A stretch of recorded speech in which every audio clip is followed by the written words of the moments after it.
अभी हम थोड़ा सा वेट करेंगे, 21 कैंडिडेट्स हैं, अभी 9 लोगों ने ज्वाइन किए हैं। चलेगा, रुकते हैं हम।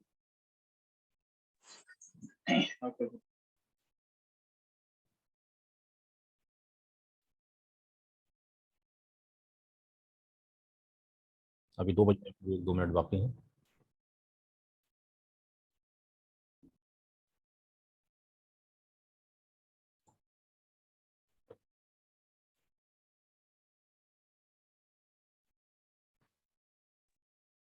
Good afternoon sir. Good afternoon भाई।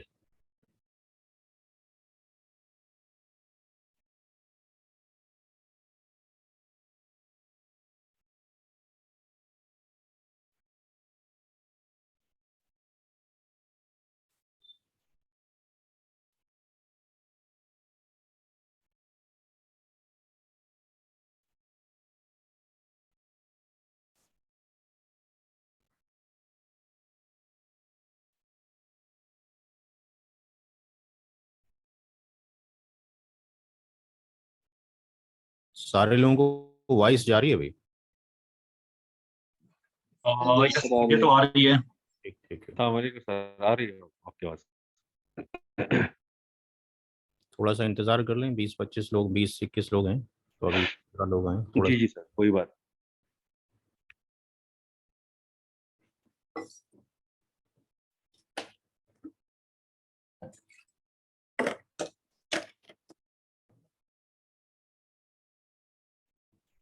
2:05 पे क्लास शुरू कर देंगे, अभी 2 बजे हैं पूरे।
कल ही कर दिया।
भाई क्लास हम शुरू करेंगे साइबर सिक्योरिटी के आफ्टर दी 2 मिनट्स। अभी 2:03 हुआ है, 5 मिनट पे शुरू कर देंगे इंशाल्लाह। चलिए।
So we are going to start the class. Our Arif Sheikh is the trainer for this course. He will give the demonstration for the cyber security. Arif. Yeah. You can take the demonstration. Okay. So is my screen visible to all of you? Yes, sir. Okay. So we will be having a session on cybersecurity course where we will be discussing what are the benefits in this domain, how trending is this domain in the future 5 years. Okay. And also we'll be discussing about the syllabus, what kind of teams are there, what kind of job will be there in our future. So firstly, we'll be having a basic definition of cybersecurity. So basically, cybersecurity is something that secures the data, electronic data of some organizations. Like if you are using Facebook or WhatsApp, so somewhere you are giving permission to your camera, your voice, your personal data, you are sharing files. So these all data are encrypted, but is kept on the databases of respective application owners. Like Facebook has its data center in San Francisco. So they are keeping all the data of your personal data in their databases. And they have a security layer to defend that data to not get stolen by any other attacker. So basically, cybersecurity professionals are hired to secure that data from attackers that work as a hackers or any suspicious actors who steal the data and sell it in the dark web or some market. So cybersecurity is a practice of protecting electronic information from mitigating risk and vulnerabilities. Like if we are programming or making an application which is vulnerable to some ports or something like there are loopholes in the data access of data. So if you know about the OF's top 10 broken authentication or some kind of injection attacks, so that is vulnerable to that database. So they can steal the information and sell it to other risky organizations. Like call center buy this data to sell their product. So if you have not registered with a company, then also you can get a call from that company that we are selling this product. We got your phone number. So your phone number is also a data that has been stolen by some or other application, has been sold to any other organization. So have you got the basic definition of cybersecurity? Is cybersecurity and information security are same, or they have any difference between those? There is difference between this, because information security professionals are someones that are defending the inside of the organization. Okay. Cybersecurity is something which we are doing like a SOC team analyst also. We are also attacking the domains, but information security is something who is just defending within the organization under the WAF or under the firewall that is built for an organization. Okay. Got the difference? Sir, Okay. can you explain Hindi and English both? Okay, okay, sure. Cyber security professional क्या करते हैं? Cyber security professional जो रहते हैं वो बाहर से जो हम लोग के अंदर डोमेन में डेटा आता है ना, उसको हम लोग डिफेंड भी करते हैं। हम लोग उसकी जो लेयर रहती है, जैसे मैं आपको एक एग्जांपल देता हूँ। जब कोई वॉर चल रहा है तो वॉर के अंदर हमारे पास 3 कंपोनेंट इसेंशियल होते हैं। एक रहता है वेपन, एक रहता है डिफेंस, और एक रहता है डिफेंस जो जो लोग जो डिफेंस बनाते हैं। ठीक है, ऐसे 3 टीम्स में डिवाइड रहता है cyber security. So basically next part में आपको समझ में आ जाएगा वो चीज क्या है। Okay. So the cyber security and जो हम firewall, VPN और ये सब लगाते हैं and हाँ, does it relate to cyber security or just the same? Can you speak Abhinav, can you speak loudly? Okay. जो firewall लगते हैं, firewall, VPN, sandboxing, many parties. Is it a part of cyber security? Yes, or yes. so- Yes, it is a part of cyber security. Unified threat management and sandboxing, analysis of that malware, everything is a part of cyber security. And sir, That is in our syllabus. hello. Yeah. Hello. Sir, is it about hacking or what? Yes, we are going to learn about hacking also. We are going to learn about defending the hacking, what kind defending the attack. I will be explaining. Yes. So basically, first we will go through this session, all the slides, and if there is any question, you can write it down, and we can have a Q&A after the representation. Sure. Does it work for everyone? Fine. Okay. So while discussing this slide, in cybersecurity, there are 3 domains, a kind of 3 teams, like red team. Red team will be basically having a task for ethical hacking, for penetration testing, black box, social engineering, vulnerability exploitations. So basically, red team, what the red team do is, the organization hires a red team member, like an ethical hacker, to hack their own websites or domains to check what kind of vulnerabilities or what kind of broken access controls are there in their particular program or software, so they can patch that one. Okay. So I have worked as a red team member where I have gone to Wipro. So we have tested their subdomain for SSO. SSO is a OAuth configuration. Okay. One time login without MFA, without password. Yeah. So we have tested that and we got a vulnerability that we can log in with any of the user. So basically the attack was performed by a brute force. So I think some of you have known what is a brute force, what is a password spray, but I will also be explaining this in the session. So we had an attack on that server and we gave a report. So basically red team member attacked the website. They collate the data, what all data is there, what kind of program, what kind of software, and on where, like there are search tab, there are login tab.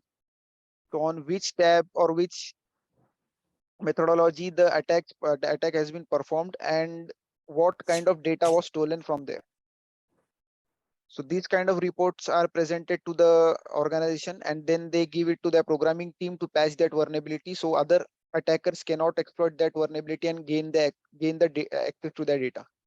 Okay.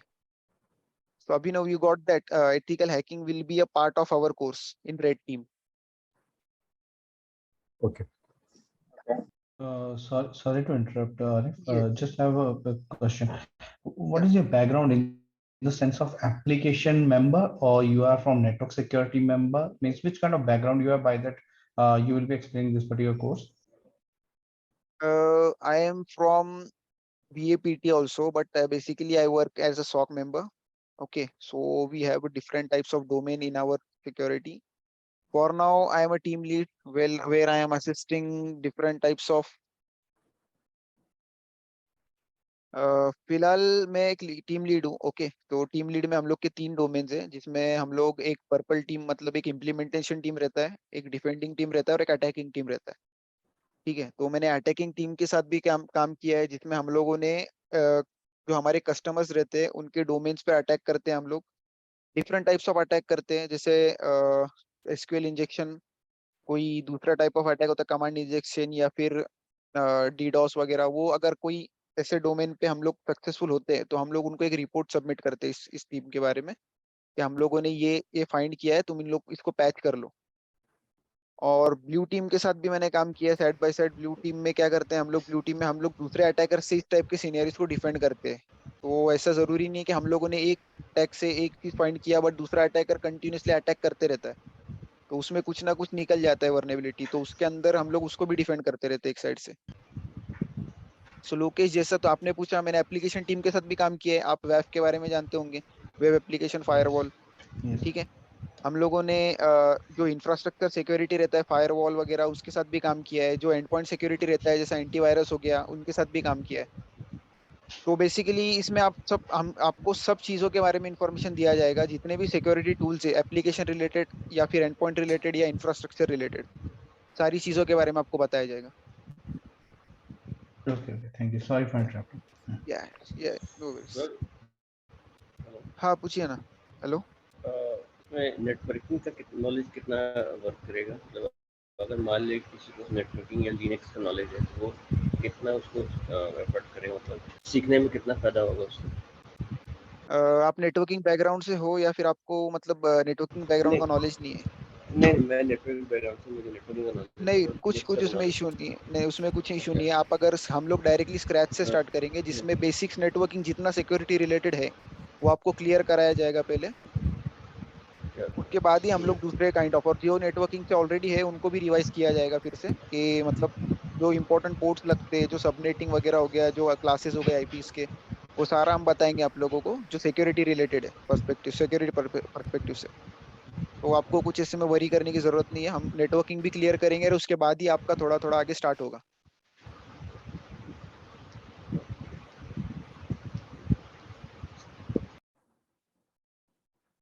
ठीक है Afzal.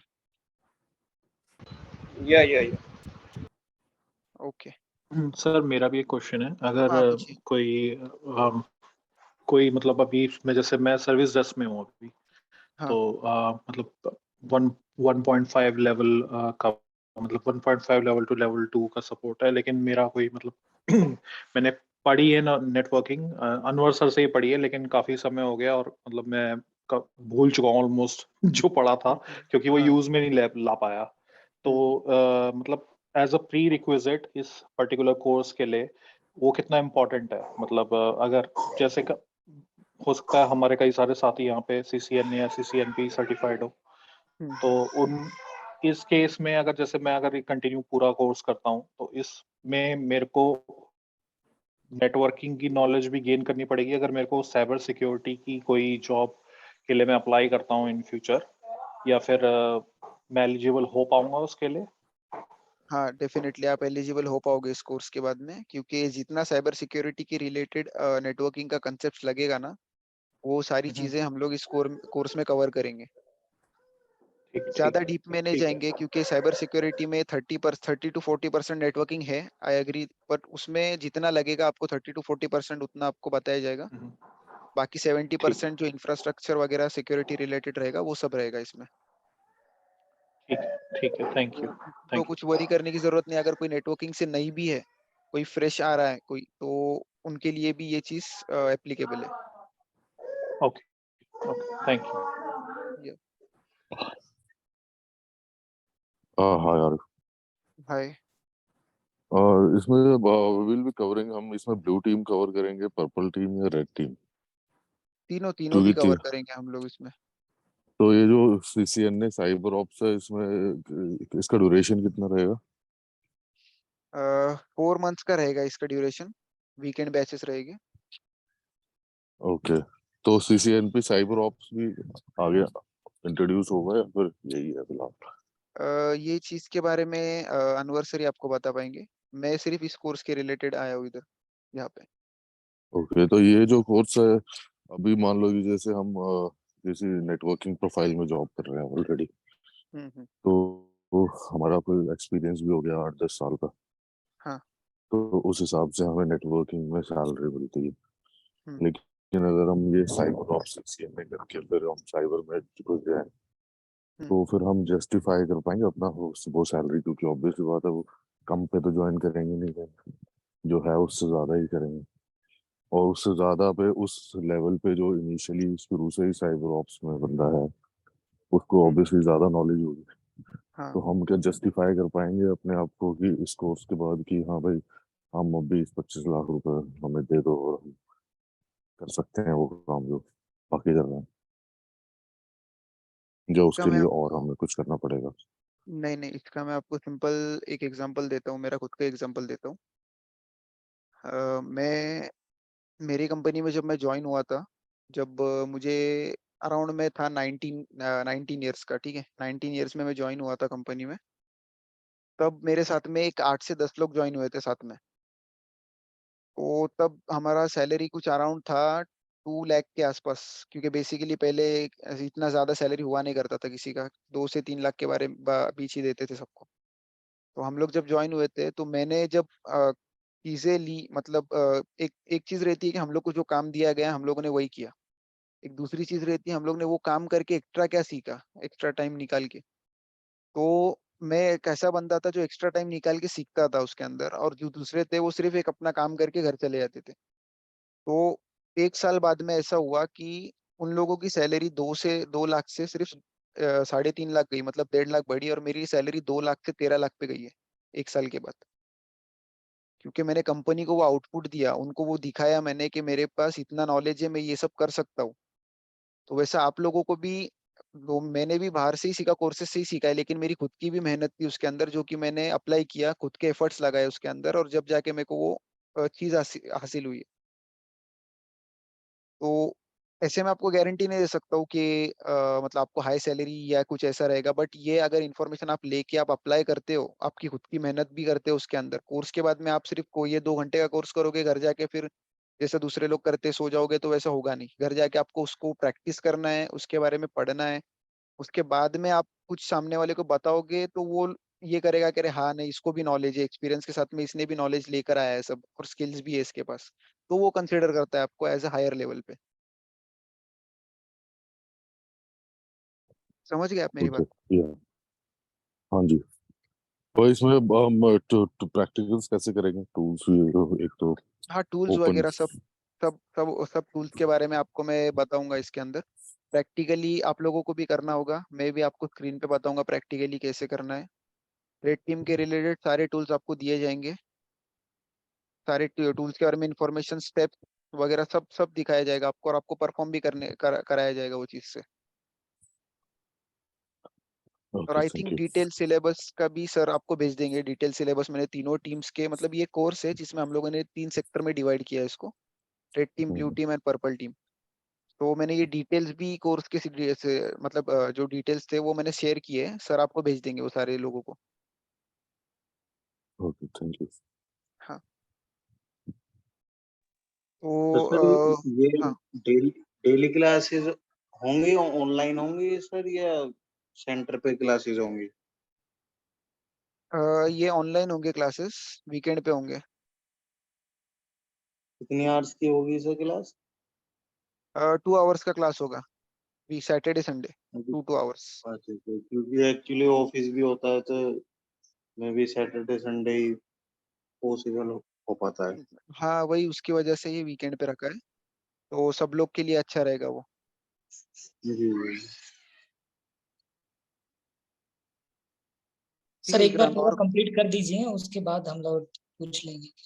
Okay okay चलेगा। हाँ तो red correct team के correct regard, I think question should be asked later, otherwise फिर पूरा question में निकल जाएगा टाइम। हाँ वही ना। ठीक है, कंटिन्यू सर। ठीक है, तो रेड टीम के बारे में मैंने आपको बताया अभी कि वो रेड टीम क्या करती है। तो हम लोग एक वॉर का एग्जांपल लेके चलते हैं। रेड टीम में red team is a part of like guns, और जो स्वॉर्ड्स लेके चलते हैं सामने वाले मेंबर्स, ठीक है, जो अटैकिंग के लिए जाते हैं वॉर के अंदर, वो रेड टीम रहेगी। ब्लू टीम जो रहती है वो जो पैलेस को सिक्योर करके रखती है, मतलब एक डिफेंडिंग टीम, ठीक है, इंफ्रास्ट्रक्चर को एक शील्ड शील्ड की तरह यूज करके वो लोग डिफेंड करके रखते हैं। तो ब्लू टीम के अंदर जो टास्क आते हैं वो आता है इंफॉर्मेशन इंफ्रास्ट्रक्चर सिक्योरिटी, ठीक है। इनके अंडर्स में टूल्स रहते हैं, फायरवॉल, एक्टिव डायरेक्टरी, एंटीवायरस, जो भी and point related infrastructure related tools रहेंगे उसका कॉन्फ़िगरेशन, उसके बारे में एनालिसिस, वो कैसे वर्क करता है, सारी चीजें ब्लू टीम के अंडर आती है। तो अगर कोई टाइप का अटैक हो रहा है, जैसा मैंने आपको बताया कि अगर कोई एसक्यूएल इंजेक्शन कर रहा है तो पहले ब्लू टीम के लिए रेड टीम का इंफॉर्मेशन जरूरी है कि एसक्यूएल इंजेक्शन होता कैसे। तो जैसे अभी यूनियन बेस, ब्लाइंड बेस, ये सब टाइप्स ऑफ एसक्यूएल रहते हैं, तो इसके अंदर एक सिंटैक्स यूज होता है।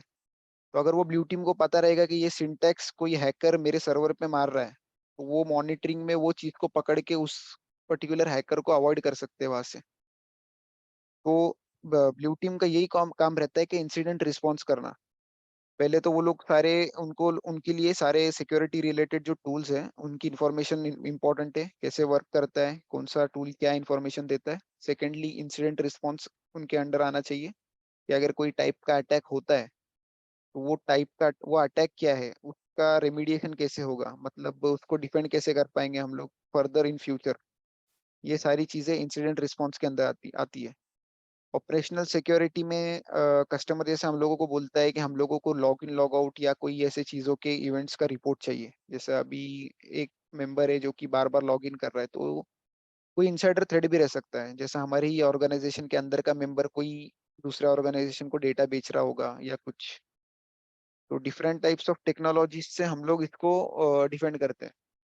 तो अंदर से बाहर जाने वाला डेटा, बाहर से अंदर आने वाला डेटा, ये सारा मॉनिटर होता है ब्लू टीम के अंडर। तो जो भी उस डेटा में अगर कुछ रिस्की दिखता है या सस्पिशियस दिखता है कुछ, तो वो रिपोर्ट करते हैं हम लोग उस ऑर्गेनाइजेशन को, और प्लस ब्लॉकिंग वगैरह सब होता है उसके अंदर। Lastly, digital forensics and threat hunting में आपको बताया जाएगा कि मलिशियस या सस्पिशियस एक्टर्स को कैसे पकड़ना है। मतलब अभी एक ऑर्गेनाइजेशन में आपको भी पता रहेगा कि आप जब वेबसाइट पर सर्फिंग करते हो तो डेटा 2 GB का आसपास ऐसे ही चला जाता है। तुम लोग अगर क्रोम पे या इस पे करोगे तो ऐसे ऑर्गेनाइजेशन में 500 to 10,000 मेंबर्स रहते हैं। तो वो लोग क्या डेटा बाहर भेज रहे हैं, बाहर से क्या डेटा उनके एसेट्स पे आ रहा है, उनके लैपटॉप्स पे, उनके डोमेन्स पे या कंपनी के सर्वर्स पे। तो ये 10-15 लोग की जो टीम रहती है, 100 लोगों की भी टीम रह गई ब्लू टीम की, तो उनके लिए मुश्किल रहता है ये चीज मॉनिटर करना। तो इस चीज के लिए थ्रेट हंटिंग यूज करते हैं हम लोग, जो कि प्रीवियस जो लॉग्स आए हैं हम लोगों के पास में, उसमें जाके डिग डाउन करके देखते हैं अंदर सारे लोग के फायरवॉल के लॉग्स में कोई सस्पिशियस आईपी तो नहीं है जो कि हमारे कोई बिजनेस रेलेवेंट या कोई है या नहीं। एग्जांपल दे रहा हूँ मैं एक चीज का, या कोई ऐसा यूजर है जो कि मेरे लैपटॉप पे लॉगिन कर रहा है जब मैं, मतलब रात में कोई फिर लॉगिन नहीं करता है कोई सर्वर पे या कोई लैपटॉप पे। तो इस चीज के सिनेरियोस को मॉनिटर से, बहुत सारे सिनेरियोज है, अगर लगभग 300-350 सिनेरियोज है इसके अंदर। तो मैंने सिर्फ 2 एग्जांपल दिए। तो हाँ तनुज, डीएलपी की बात कर रहा हूँ मैं, data loss protection, data loss prevention, जो अंदर से बाहर जाने के लिए होता है। तो ऐसे कुछ अलग अलग डिवाइसेस यूज करते हैं हम लोग, अलग अलग डिफरेंट टाइप्स ऑफ सिनेरियोस को डिफेंड करने के लिए, ठीक है। और पर्पल टीम का जो काम होता है, वो पर्पल टीम का काम होता है डेटा कलेक्ट करना, उसको इम्प्लीमेंट करना। जैसे अभी शील्ड जो रहता है पैलेस का, मतलब या कोई जैसे मैंने वॉर का एग्जांपल दिया था, तो शील्ड ऑटोमेटिकली आता नहीं है, उसको बनाना पड़ता है हम लोगों को। तो वो शील्ड बनाने वाली टीम जो होती है वो पर्पल टीम होती है। तो वो अभी एक कस्टमर आएगा, वो बोलेगा कि मेरे पास में इतने इतने फायरवॉल है, इतने एंड पॉइंट डिवाइसेस है, ठीक है। उसके बाद में एक सिम तैयार करके दो मेरे को, या कोई रेडी करके दो सिम तुम्हारे एंड पे, और उसको मॉनिटरिंग में चालू कर दो। पर्पल टीम का काम ये रहता है कि उसका ऑर्गेनाइजेशन में कितने एसेट्स है उसका कैलकुलेशन लेना, इवेंट्स पर सेकंड कितने आ रहे हैं, मतलब कैपेसिटी प्लानिंग रहता है एक टाइप का कि इवेंट्स पर सेकंड कितने आ रहे हैं हम लोगों के पास में, स्टोरेज हमारे पास में कितना लगेगा। अगर सिम टूल उसको इंटीग्रेट करना है, सिम टूल या कोई भी टूल, सिक्योरिटी टूल, तो कितना ईपीएस हम लोगों के पास आ सकता है, कितना लाइसेंस हमको उसको देना पड़ेगा, कितना स्टोरेज या हार्डवेयर स्पेसिफिकेशन हम लोगों के पास लगेगा उस सर्वर को बिल्ड करने के लिए, और उस सर्वर को बिल्ड करके उसको मैनेज कैसे करना है। तो यार ये सारी चीजें पर्पल टीम के अंडर आती है कि उस फायरवॉल के पास से मेरे को किस किस टाइप के लॉग लेने हैं। जैसे फायरवॉल के अंदर यूटीएम लॉग्स रहते हैं, ट्रैफिक लॉग रहते हैं, इवेंट्स लॉग रहते हैं। तो अभी उसमें ट्रैफिक में भी हम लोगों को सब टाइप में क्या लेना है, लोकल, मल्टीकास्ट, फॉरवर्ड, तो ये सारी चीजें पर्पल टीम को जाननी जरूरी है। तो ये चीजें सारी पर्पल टीम लेती है पहले, पर्पल टीम इसको इम्प्लीमेंट करती है सारे लॉग को। लॉग्स में भी दो मैकेनिज्म यूज होते हैं, एक पुल मैकेनिज्म यूज होता है, एक पुश होता है। पुल में क्या करता है, जो सिम टूल है हमारा या तो कोई सिक्योरिटी टूल है, वो खुद जाके एंड पॉइंट से डेटा लेकर आता है। और सेकंड मेथड में जो हम लोग का एंड पॉइंट है वो खुद ही डेटा हम लोग को पुश कर देता है सिम के ऊपर। तो ऐसे दो मेथड्स यूज होते हैं डेटा कलेक्शन के लिए। फर्दर इम्प्लीमेंटेशन की अगर मैं बात करूँ तो सिम का आर्किटेक्चर मैं आपको फर्दर सेशन में बताऊंगा जब सिम का टॉपिक रहेगा। तो उसमें एक आर्किटेक्चर रहता है, और सिम पूरा बिल्ड करने के लिए हम लोग को क्या क्या कैपेसिटी प्लानिंग लगती है, मतलब उसके इवेंट पर सेकंड के हिसाब से एक लॉक का साइज कितना आ रहा है, और फिर हम लोगों का स्टोरेज कितना रहेगा, रिटेंशन कितना लगेगा उसके अंदर। ये सारे एक कंसेप्ट रहते हैं जो कि हम लोगों को बिल्ड करना पड़ते हैं सॉक इम्प्लीमेंटेशन या सिम इम्प्लीमेंटेशन या कोई सिक्योरिटी टूल इम्प्लीमेंट करते वक्त। और सेकेंडली ये तो पहले हो गया, ठीक है, हम लोगों ने सिम इम्प्लीमेंट कर दिया, हम लोगों ने रेड टीम को बोल दिया अटैक कर लो, उन लोगों ने किया अटैक, ये भी होगा। ब्लू टीम डिफेंड के लिए सिम के ऊपर बैठ भी गई, मतलब सिम टूल मॉनिटर करने में सारे लोग। बट इस सिम टूल को मैनेजमेंट भी एक जरूरी चीज है। मतलब अगर सिम टूल को कुछ हो गया, कोई सर्विस डाउन चला गया उसका, या कोई इशू आ गया, सिम मतलब बंद हो जाता है कभी कभी, ये भी इश्यूज आते हैं। तो पर्पल टीम का ये भी काम रहता है कि जब तक सिम उस कस्टमर के लिए बिल्ट है, उसको मैनेज करना है, हम लोगों को प्रॉपर सर्विस देना है। मतलब हर महीना उसका पैचिंग होता है, हर महीना उसके सर्विसेज होती है, उसके अंदर कुछ वर्नेबिलिटीज है या नहीं है, क्योंकि हम दूसरे के सर्वर्स मॉनिटर कर रहे हैं वर्नेबिलिटी के लिए, बट हमारे सर्वर्स की भी मॉनिटरिंग जरूरी है कि हम लोग को के सर्वर में कुछ वर्नेबिलिटी है या कोई ऐसा अटैकर कोई सस्पिशियस चीज दिख रहा है हम लोगों को प्रोसेस, तो वो सारी चीजें पर्पल टीम हैंडल करती है। तो हम इस कोर्स में बेसिकली तीनों चीजों को कवर करेंगे। हम रेड टीम का भी सिलेबस कवर करेंगे, ब्लू टीम का भी करेंगे, और पर्पल टीम का भी करेंगे। तो अगर आप कोई इसमें जाते हो या इंटरव्यू में, तो ऐसा नहीं होना चाहिए कि किसी भी एंगल से क्वेश्चन पूछ लिया तो वो ब्लैंक होने चाहिए आप लोग। तो अगर उसने रेड टीम से पूछ लिया कि अटैक कैसे करना है, तो वो आना चाहिए आपको। फिर अटैक कैसे डिफेंड करना है वो भी आना चाहिए, बट अटैक हो रहा है और डिफेंड हो रहा है तो ये हमको दिखेगा किधर, तो वो पर्पल टीम का पास जाएगा कि हम लोग सॉक टीम या कोई ऐसा सिक्योरिटी टूल डालेंगे जिसपे हम लोगों को ये दिखेगा। तो अभी ये तीनों टीम के बारे में समझ गया सबको? ये सर क्लियर है अभी तो। हाँ, ठीक। तो बेसिकली ये बस एक कोर्स की डिटेल्स थी कि ये कंबाइन कोर्स है जिसमें तीन चीजें मैंने ऐड की है, red team, blue team and purple team, where combine रहेगा। जैसे लिनक्स एडमिनिस्ट्रेशन के बारे में भी आपको बताया जाएगा कि जब मेंटेन करना है हम लोगों को। तनुज ने एक चीज पूछा है कि in this course we are using QRadar और स्प्लंक।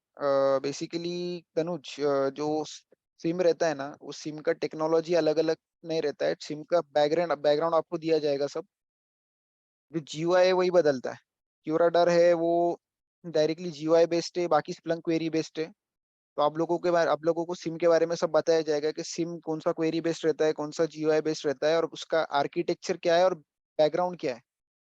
तो फर्दर जो आप अलग अलग सिम टूल पे भी जाओगे ना, तो आप लोगों के लिए एक कॉमन चीज रहेगा, पॉलिसी बिल्डिंग, जो कि हर सिम में कॉमन रहता है। मॉनिटरिंग लॉक वो भी हर सिम में कॉमन रहता है, क्योंकि डिवाइसेस जो लॉक बेचते हैं वो हर सिम में एक ही टाइप के बेचते हैं लॉक। हम लोगों को सिर्फ टैब्स मालूम होने चाहिए सिम के अंदर कि किधर क्या दिखने वाला है।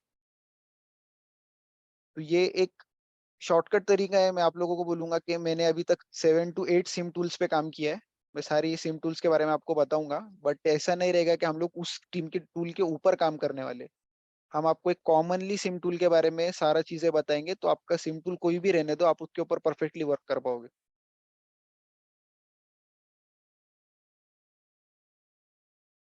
तो ये एक सिंपल स्लाइड था, इसमें 3 कोर्स के बारे में हम लोगों ने डिफेंड किया है। तो रेड टीम के बारे में अभी मैं आपको बताऊं तो हम लोग जो पूरा ट्रेनिंग है, आपने सीएच के सर्टिफिकेशन के बारे में सुना होगा। तो हम लोग इसमें सीएच का सारा सारा जो कुछ भी है हम लोग उसके अंदर लेने वाले हैं। तो अगर आप लोग ये कोर्स कर लोगे तो आप डायरेक्टली सीएच के एग्जाम को अप्लाई कर सकते हो, और आपके लिए इजी रहेगा। अगर आप नोट्स हम आपको नोट्स भी दे देंगे इसके रिगार्डिंग, जो भी रहेगा, पीडीएफ भी और रिटर्न में भी। सर आपकी वॉइस ब्रेकअप हो गई बीच में। हाँ, आप क्लियर है क्या? जी।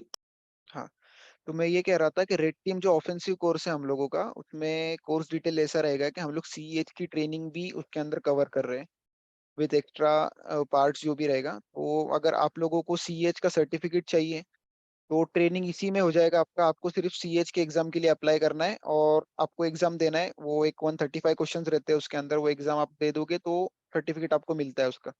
कुछ $350 का उसका एग्जाम वाउचर रहता है।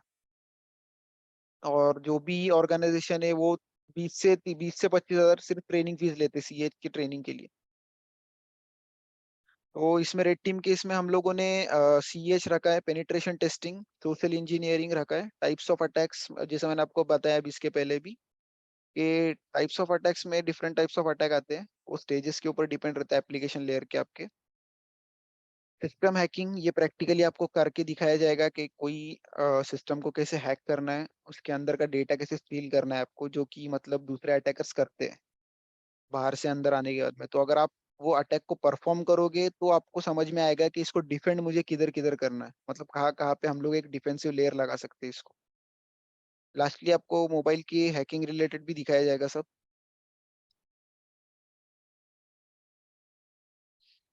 ब्लू टीम के अंदर डिफेंस के बारे में मैंने आपको एक्सप्लेनेशन तो दे दिया है, फिर भी एक ओवरव्यू देता हूँ मैं। कोर्स डिटेल्स में रहेगा कि हम लोग फॉरेंसिक के ऊपर बात करेंगे, डिजिटल फॉरेंसिक जो भी रहेगा, जैसे लॉग एनालिसिस रहता है, इन्वेस्टिगेशन रहता है। कोई मालवेयर ने अगर मेरे इन्फेक्ट मतलब कोई ऐसा मलिशियस सॉफ्टवेयर या सस्पिशियस सॉफ्टवेयर आ गया है मेरे सिस्टम पे जो कि मेरे सिस्टम को हैंग कर रहा है या कुछ इन्फॉर्मेशन स्टील कर रहा है, तो उसके रिलेटेड हमको फॉरेंसिक्स करना पड़ता है हमारे लैपटॉप पे या हमारे डिवाइस पे कि हम लोग कहाँ कहाँ क्या क्या देख सकते हैं, किस किस फोल्डर में क्या क्या इन्फॉर्मेशन मिल सकती है, कोई डेटा स्टील तो नहीं हो रहा है हम लोगों का। तो ये सारी चीजें फॉरेंसिक्स में बताई जाएगी। इन्वेस्टिगेशन एंड एनालिसिस में ये रहेगा कि हम लोग लॉग एनालिसिस के बारे में आपको बताएंगे। आप लोगों ने सीसीएनए किया है, नेटवर्किंग आपको पता है, फायरवॉल के रिलेटेड भी कोई मेंबर रहेंगे, बट फायरवॉल के लॉग जो हम लोगों को आते हैं उसमें सस्पिशियस या फिर मलिशियस कोई ऐसा एक्टर फाइंड कैसे करना है, मतलब कुछ हमारे ऑर्गेनाइजेशन पे अटैक हो रहा है या नहीं हो रहा है, इस चीज को कैसे फाइंड करना है, वो सारी इन्वेस्टिगेशन एंड एनालिसिस आपको बताया जाएगा। सॉक ऑपरेशंस में सिक्योरिटी ऑपरेशन सेंटर के बारे में आप लोगों ने सुना रहेगा। तो सिक्योरिटी ऑपरेशन सेंटर में ये सारी चीजों के रिगार्डिंग ये वर्क होता है, जैसे different types of security tool management, उसके बारे में उसके बाद पॉलिसी क्रिएशन है फॉर डिफेंडिंग अटैक। मतलब अभी आप लोगों को एक चीज एक एग्जांपल देके बताता हूँ मैं। मेरे क्रिटिकल पोर्ट से जैसे 21, 22, 23 हो गया, जो कि तुम्हारे SSH, FTP और ये रहता है, टेलनेट रहता है। तो अगर मेरा कोई अटैकर इस पोर्ट्स को स्कैन कर रहा है वर्नेबिलिटी के लिए, तो मुझे इस चीज का एक वर्कबुक या फिर ऐसा कुछ सिनेरियो या पॉलिसी क्रिएट करना है कि अगर ऐसा कुछ चीज दिखता है मेरे लॉग्स में तो मुझे उसका डायरेक्टली एक अलर्ट या कोई इंसिडेंट आ जाए बोर्ड के ऊपर। तो डिफरेंट टाइप्स ऑफ पॉलिसीज के बारे में आपको बताया जाएगा कि आपको फायरवॉल रिलेटेड क्या क्या पॉलिसीज बन सकती है। विंडोज, लिनक्स, डीएलपी के बारे में ऐसा बोला, डीएलपी के बारे में भी आपको बताया जाएगा कि क्या क्या सस्पिशियस पॉलिसीज बन सकती है। ठीक है। सिक्योरिटी टूल्स एंड फंडामेंटल्स, ये आपको इसमें बताया जाएगा कि डीएल एग्जांपल देता हूँ मैं कुछ, फायरवॉल, एंटीवायरस, एक्सडीआर, एमडीआर, ये सारे and point detection related, firewall traffic related, या फिर ईमेल गेटवे हो गया तुम्हारा सिस्को आयन पोर्ट, जो बाहर से अंदर ईमेल जा रहे हैं उसको मॉनिटर करके उसमें सस्पिशियस एक्टर्स कैसे ढूंढना है। तो ये सारी चीजें ब्लू टीम के अंदर आती है। नेक्स्टली लेते हैं हम लोग पर्पल टीम, जिसमें बेसिकली हम लोगों को इन्फॉर्मेशन तो लगती है रेड टीम और ब्लू टीम की, जैसे फर्स्ट 2 पॉइंट्स में मैंने मेंशन किया है। उसके बाद में आता है ओएस एडमिनिस्ट्रेशन, बिकॉज अगर तुमको कोई सर्वर बिल्ड करना है सिम के लिए तो उसके लिए तुम लोग को लिनक्स के कमांड जरूरी है। ओएस एडमिनिस्ट्रेशन मतलब ओएस के ऊपर क्या क्या सर्विसेज काम करती है, उसके ऊपर इंस्टॉलेशन कैसे करना है, वो सारी चीजें इंपॉर्टेंट है। बाद में आता है सिम एडमिनिस्ट्रेशन। सिम का आर्किटेक्चर क्या है, कितने कंपोनेंट्स हमको लगेंगे, मतलब उसमें आर्किटेक्चर में ये रहता है कि हम लोग डेटा कहाँ से लेने वाले, कहाँ स्टोर करने वाले, हमारा कंसोल क्या रहेगा, कैसे उसको मैनेज करेंगे, ये सारी चीजें सिम एडमिनिस्ट्रेशन एंड मेंटेनेंस में आती है।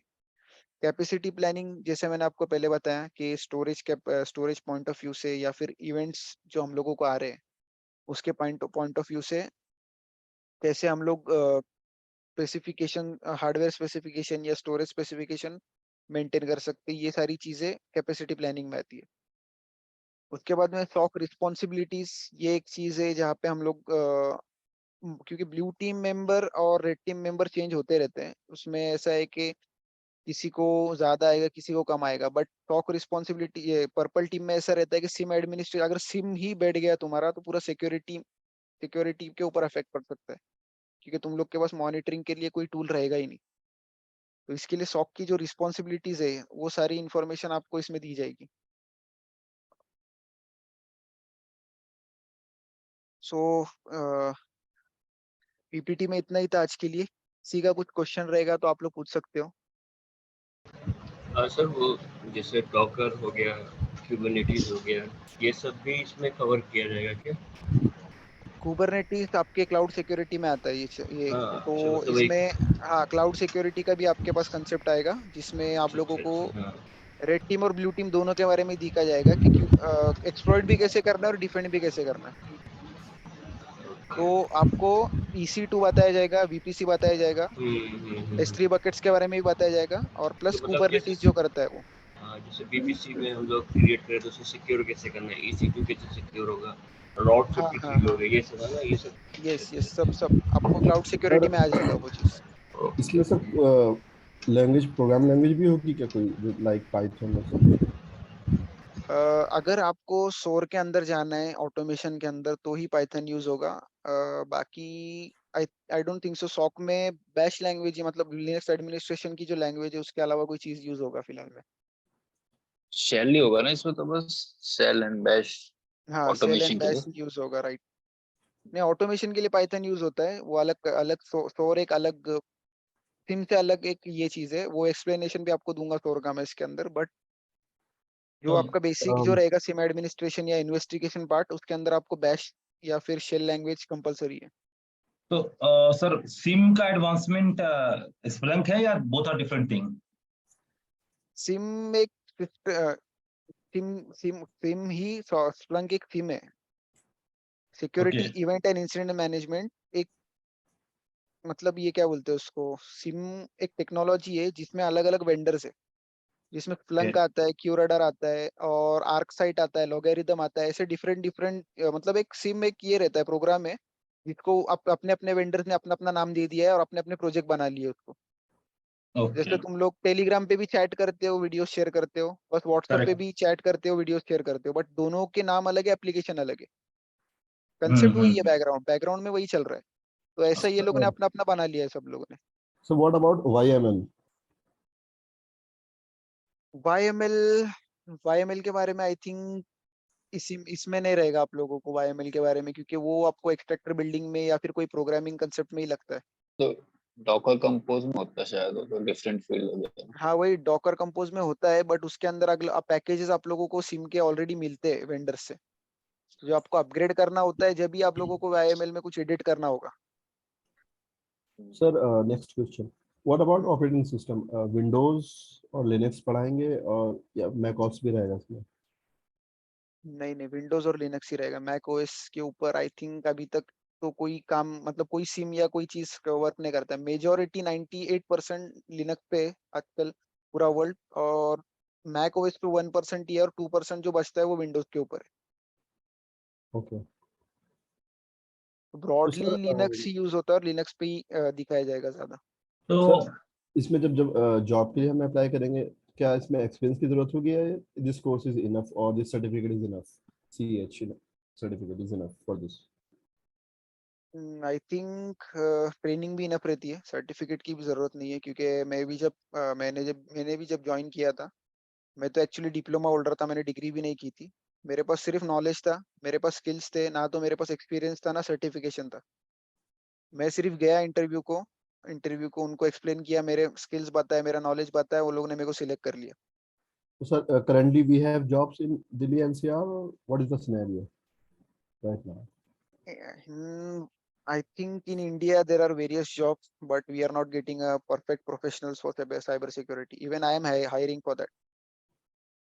मैं भी हायर कर रहा हूँ, बट मेरे को मिल नहीं रहे जो मुझे चाहिए, मतलब जो नॉलेज वाले बंदे मेरे को चाहिए वो मिल नहीं रहे। Okay. तो अभी ऐसा सर रहता है कि इसमें हाँ ये पब्लिक आईपी वगैरह भी स्कैन होता रहता है इसमें, मतलब कौन कौन सा मतलब अटैक हो रहा है, किस पब्लिक आईपी से इसको ब्लॉक करना है फायरवॉल पे, और यहाँ पे ऐसी किस तरह, ये सारे इसी का पार्ट है। हाँ हाँ, सब साइबर सिक्योरिटी में वो सब उसी का पार्ट रहता है। वो आपके डिपेंड करता है आप लोगों का सर्वर पब्लिक फेसिंग है या नहीं, उसके ऊपर आता है फिर वो। टूल सर हम कौन सा यूज करेंगे किस चीज के लिए? और this ethical hacking? Ethical hacking में डिफरेंट टाइप्स ऑफ टूल्स है, हर एक अटैक के लिए 2-3 टूल्स है अलग अलग। अभी स्कैनिंग की मैं बात करूँ तो जेडमैप, एनमैप, ये टूल्स रहते हैं अलग अलग जो स्कैन करते हैं नेटवर्क को। एक्सप्लॉइटेशन के लिए मेटास्प्लॉइट है। तो कोर्स के बाद आप कोर्स के अंदर आपको डिफरेंट टाइप्स ऑफ टूल्स मिलेंगे। मैं आपको बोलूँ तो ड्यूरिंग द कोर्स 30+ टूल्स आपको सीखने मिलेंगे अटैकिंग के लिए, हैकिंग के लिए। सर ऑनलाइन क्लासेस होंगी तो सिस्टम रिक्वायरमेंट्स क्या होगी इसके लिए?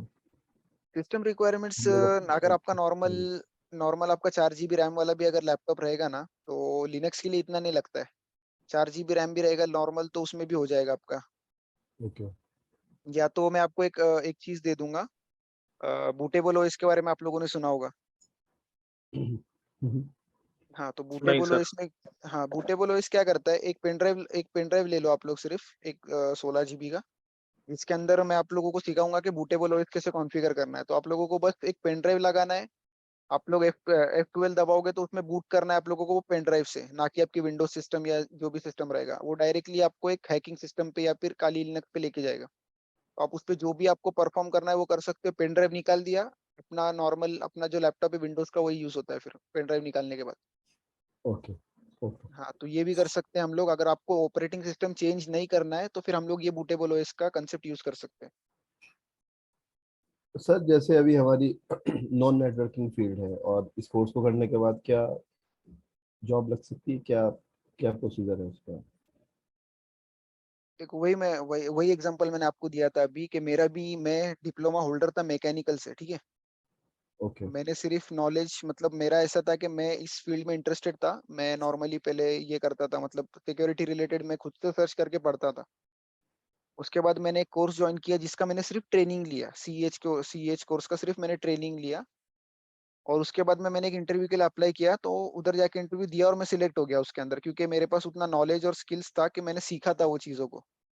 तो एक डिप्लोमा होल्डर फ्रॉम मैकेनिकल को अगर कंपनी ले सकती है तो आप लोगों को क्यों नहीं ले सकती है? Okay. Any other Arif, question? हाँ Arif, I have one question actually. yeah. The question is related for the PKI. If the PKI is also you are considering in this particular course, or the PKI is not in what? PKI, can you Uh, elaborate? Public key infrastructure, like where the CA sub CA certificates are there, right? So I think the TLS and SL is required in this course, or it is not part. TLS and SSL?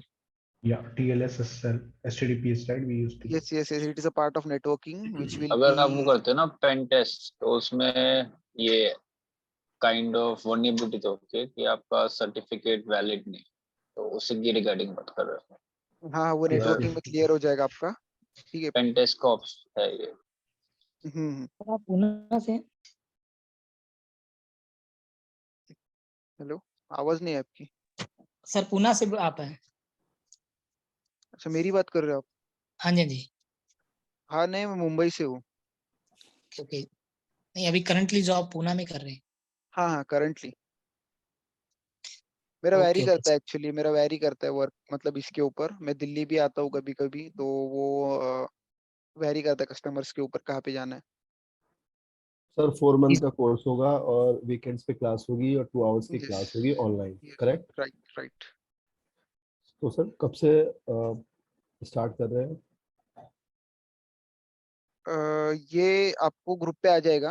एक बार Anwar sir से मेरा discussion हो जाएगा इसके बारे में, तो आप लोगों को पता चल जाएगा इसके बारे में। जल्दी हो जाएगा, नेक्स्ट वीक या उसके नेक्स्ट वीक ही ज्यादातर पकड़ लो, सैटरडे संडे। सो बिटवीन इसमें जैसे हम अप्लाई कर सकते हैं जॉब्स के लिए between the course? Between the course आप लोग कर सकते हो अप्लाई, आप लोगों के ऊपर है। अगर आप लोग उतना मतलब जो जॉब डिस्क्रिप्शन जो आपके पास आया है, अगर उतना आप ये कर पा रहे हो, मतलब आप लोगों को उतने उसके बारे में पता है, तो आप कर सकते हो डेफिनेटली आप अप्लाई। अगर आप कॉन्फिडेंट हो तो, आप लोग तो मतलब कर ही सकते हो डेफिनेटली। सर नेटवर्किंग की इसमें नॉलेज चाहिए होगी सर, सीसीएनए वगैरह क्या कैसे? यस नेटवर्किंग की नॉलेज चाहिए होगी, और हम लोग वो क्लियर करवाएंगे 30 to 40% स्टार्टिंग में ही, जो बेसिक लगेगा ना नेटवर्किंग के रिलेटेड, क्योंकि ट्रैफिक वैलिडेशन सारा नेटवर्किंग के ऊपर ही रहता है। सर अगर वीकडेज में क्लास हुई तो जल्दी कंप्लीट हो सकता है कोर्स?